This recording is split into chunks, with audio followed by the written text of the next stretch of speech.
કપાસ અને નવા નાગડાવાસ ગામમાં ચોમાસાના ભારે વરસાદે ખેડૂતોની કમર તોડી નાખી।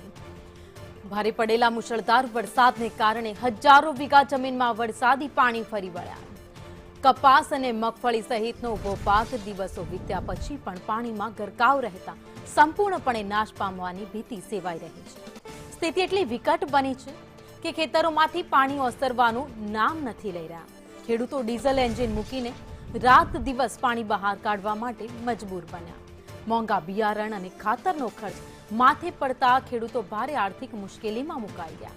તબાહ થયેલા પાક અને જમીન ધોવાણને પગલે લાચાર ખેડૂતો હવે રાજ્ય સરકાર સમક્ષ તાત્કાલિક ધોરણે સર્વે કરાવીને યોગ્ય આર્થિક સહાય પૂરી પાડવામાં આવે તેવી આશા વ્યક્ત કરી। વરસાદ તો બરો થયો, લગભગ 6-7-8 ઇંચ જેવો થઈ ગયો હોય અને અમારી જમીનમાં બહુ ધોવાણ થયું છે અને પાણી ઓસરતા નહોતા। 4 દી થયા, હવે ઓસરાય એટલે હવે અમે માયણે નીકળ્યા એટલે અમારા ઘૂંટણ કોઈ એમાંનો છાતી અમારું પાણી આ સીમની અંદર જતું હતું, ગામની અંદર એટલું હતું પણ નિકાલ હરવે 2-4 દિવસ થયો એટલે પાણી ઓછું થઈ ગયું હોય।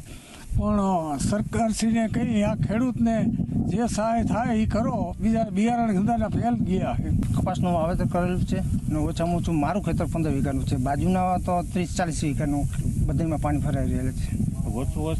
હા, વર્ષો વધારે પરિસ્થિતિ, નકર તો પાણી નીકળી જતું પણ આ વખતે નીકળતું નથી વધારે વરસાદના હિસાબે। અને 15 જો આ પાણી ન કાઢીએ ને તો ઓછામાં ઓછું 1 મહિનો સુધી આમાં પાણી ભર્યું રહીએ અને અનાજ ન થાય। મોરબી જિલ્લામાં વરસેલા વરસાદના પગલે ખેડૂતોના ખેતરોમાં હજી સુધી પાણી ઓસરે નથી। આપણે પહોંચ્યા છીએ મોરબી તાલુકાના નાગડાવાસ અને જૂના નાગડાવાસ અને નવા નાગડાવાસ ગામ વચ્ચે, જ્યાં સીમમાં હજી પાણી ભર્યા છે અને પાણી ઓસરતા નહીં। ખેડૂતો ડીઝલ એન્જિન મૂકી અને પાણી કાઢવાનો પ્રયત્ન કરી રહ્યા છે। હું તમને જે દ્રશ્યો બતાવું છું તેમાં ખેતરમાં કપાસ વાવેલો છે। અહીંયા મુખ્ય ખેતી કપાસ અને મગફળીની થાય છે ને હાલ સંપૂર્ણ પાક પાણીમાં ગરકાવ થઈ ગયો છે।